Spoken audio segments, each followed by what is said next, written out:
Hello, it's IPC Apex Expo 2023 in San Diego. Sort of middle of the afternoon on the second day.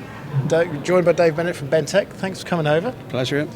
So, this feels like one of the first shows where it's all back to normal. Yeah, it does. I think the COVID issue that we've all gone through, we've seen the worst of it pass, and I think what's happening now, the industry is sort of shrugging that off and trying to get itself sorted again.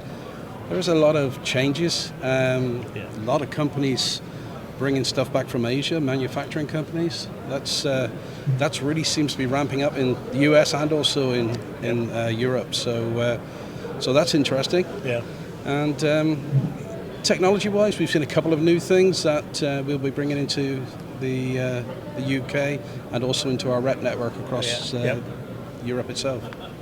How's the past few years been for your business, though? We've been very lucky. We've been the Mirtec distributor, international distributor, winner of the award for the last 3 years. So that's something we're very proud of. We have a very strong Mirtec customer base in the UK, over 160 machines. That's right, yeah. And we used to be Mirtec Europe, so we started the whole European thing. And with Bentec, we still obviously promote Mirtec as our sort of premier product line. And like you said just then, reshoring has become. We talked about it for years, but it's suddenly become the thing everyone is doing, and it's talking this show, everyone is dropping that into conversations, and it's. Yeah. Well, we saw the machine the week before coming out to here, and it was exactly that reason. The customer was bringing back work that they had contracted to China, and they were doing it now back home, and decided that's the way they want to go. Yeah, and it's interesting, sort of come through a sort of series of issues, from supply chain issues to just the whole geopolitical structure, the ways different countries have handled COVID kind of thing, and it's all sort of fed into driving that business. I think so. I think during COVID, basically the doors were shut. Companies struggled to get their materials back to the UK. I know shipping went through the roof. What used to cost $3,000 was costing $12,000. Yeah. And there just wasn't any profitability left. So some companies fell by the wayside, some got strong, and luckily enough, Bentec got strong. So we did okay. But I think our sort of system, the way Bentec works, is so different to anybody else. We're not just a rep. We run across Europe and the Middle East, somewhere in the region of about 12 different rep companies as partners. Right. Yeah. And that's they might be selling one product that we introduce for a manufacturer, or they might be selling 5. It just depends. So that's a big part of our business, and that grows all the time. That's good. Are you having similar sort of conversations that you've had with people before, or are you finding people, through the reshoring thing as well, but people have come out of lockdown a bit more open-minded and are willing to try different things? The biggest thing that we've seen, we used to sell a lot of the Mirtec MV3 Omnis 3D inspection systems, and they were done because they are supreme quality. They're the same as the inline systems, but that seems to have changed now to an island system. Right. And that's where we basically developed an island that could load and inspect the board, send the board back, and then sort it between good boards and bad boards. No operator required.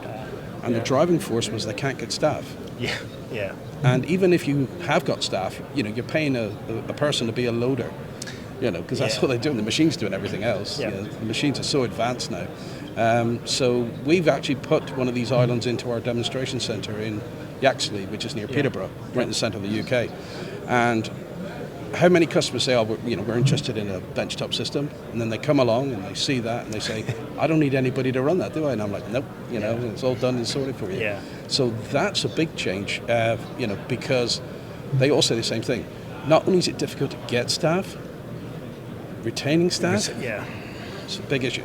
And speaking to my colleagues over here in the States, they're all saying the same thing. Yep, well, I've had that conversation several times over the last couple of days, and it's, okay, your business can invest in training staff, but it's a small pool of staff. I mean, interesting, the reshoring thing is driving a pool of skilled workers in Guadalajara, other parts of Mexico kind of thing. So it probably will generate that, but it's across the board. I think the other thing is we've had this situation where there's almost a generation who've never had to work. Yes, yeah. And getting them away from their daytime TV to want to go to work every day, it's the costs involved. The manufacturers are going to have to pay more. Or, like I said with the island, they start to get smart and say, well, is there a way I can use one guy to do 3 jobs because I've gone technologically further than I was anticipating going, and I don't now need 3 guys sat down running different parts of my manufacturing. I can use one guy who can hover around the 3. And let the systems do it. Let the intelligence of the machines do it. And interesting, we've been talking about this for years, but actually economics is driving it now, isn't it? Yeah, definitely. I think, electronics is certainly for the foreseeable future going to continue to grow and grow and grow.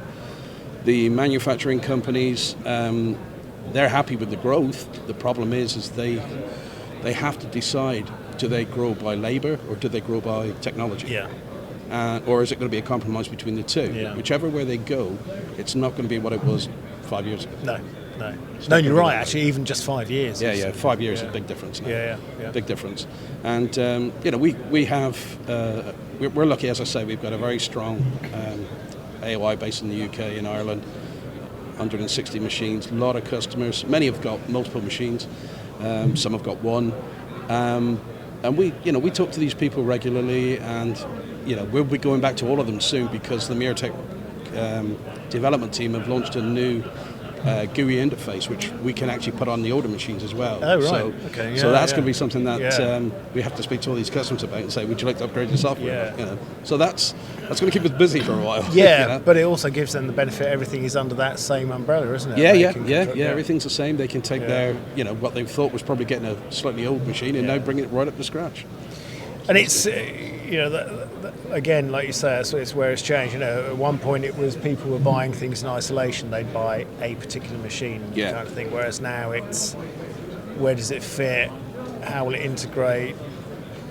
Most people are running legacy machines, like you say. So anything that increases their profitable life is a good thing. One of the things with 4.0, when you mentioned legacy, a lot of companies try to come up with a 4.0 concept, but a lot of them would go into customers saying you've got to change your placement system or you've got to change your printer or whatever it might be. The good thing with Bentec is we set up a system which is our software called TRMS, and we work with a partner company, and we can work on any legacy equipment. Right. So you don't have to get rid of your old placement machine. It's doing perfectly well. There's nothing wrong with it. But you'd like to get intelligence. We can link that into a line and have all of the information coming from that. Same thing with old ovens and whatever. If they can communicate anything, we can get it and then present it in a nice modern format. And a busy show, and it looks like hopefully we're back to normal, so hopefully looking forward to the other shows for a year. Certainly, I've been to a few shows over the last couple of years that are trying to sort of get back on their feet. This is the one that feels, as you said in the beginning, like it used to be. This is the first time I thought, this is more like it.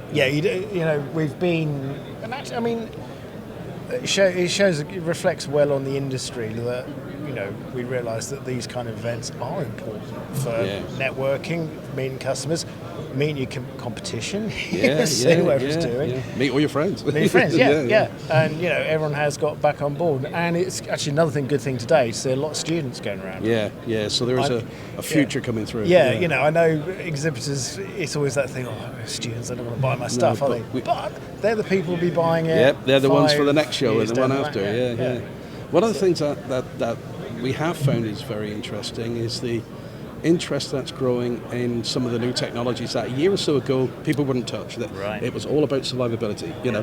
Keep the lights on, pay the wages. I don't want anything new. Now we've been really busy with products like in situ where we're able to do material fitness for use in real time. We've just landed a couple of really big customers in the automotive industry because they, obviously their product is critical. You can't have a failure that you could have caught because now everybody knows you can check your materials in real time.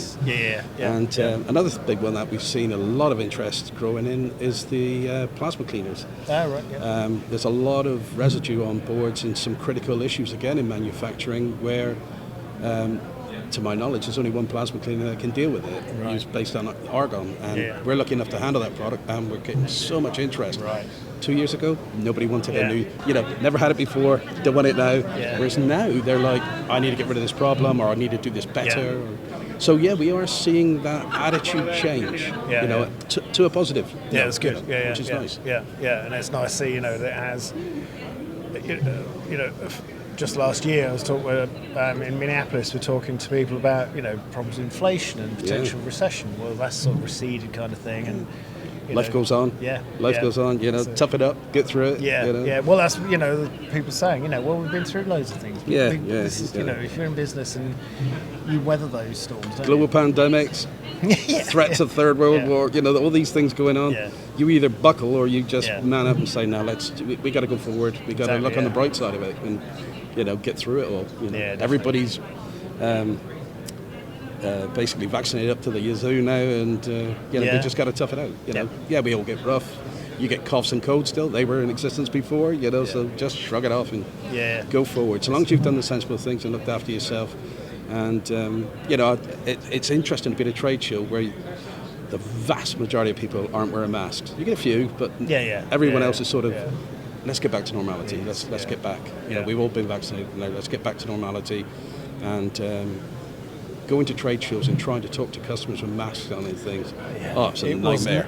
It was a nightmare. It wasn't easy, no. And it was, I think people's patience was stretched. I think you're right. to breaking point. But, got through it. We got through it. You had to do the sensible thing at that time. And, but because we did that, we're here. Yeah, exactly. And moving on. Yeah. Well, thanks for spending the time, Dave. Always good to a talk. pleasure, mate. Always a pleasure. Thank you for the invite. Yeah, hopefully, this is just the way it's going to be from now on. Yeah. We got a couple more big shows this year, so let's hope that they're just as positive. Yeah, excellent. Thank you very much. Thank you. Pleasure.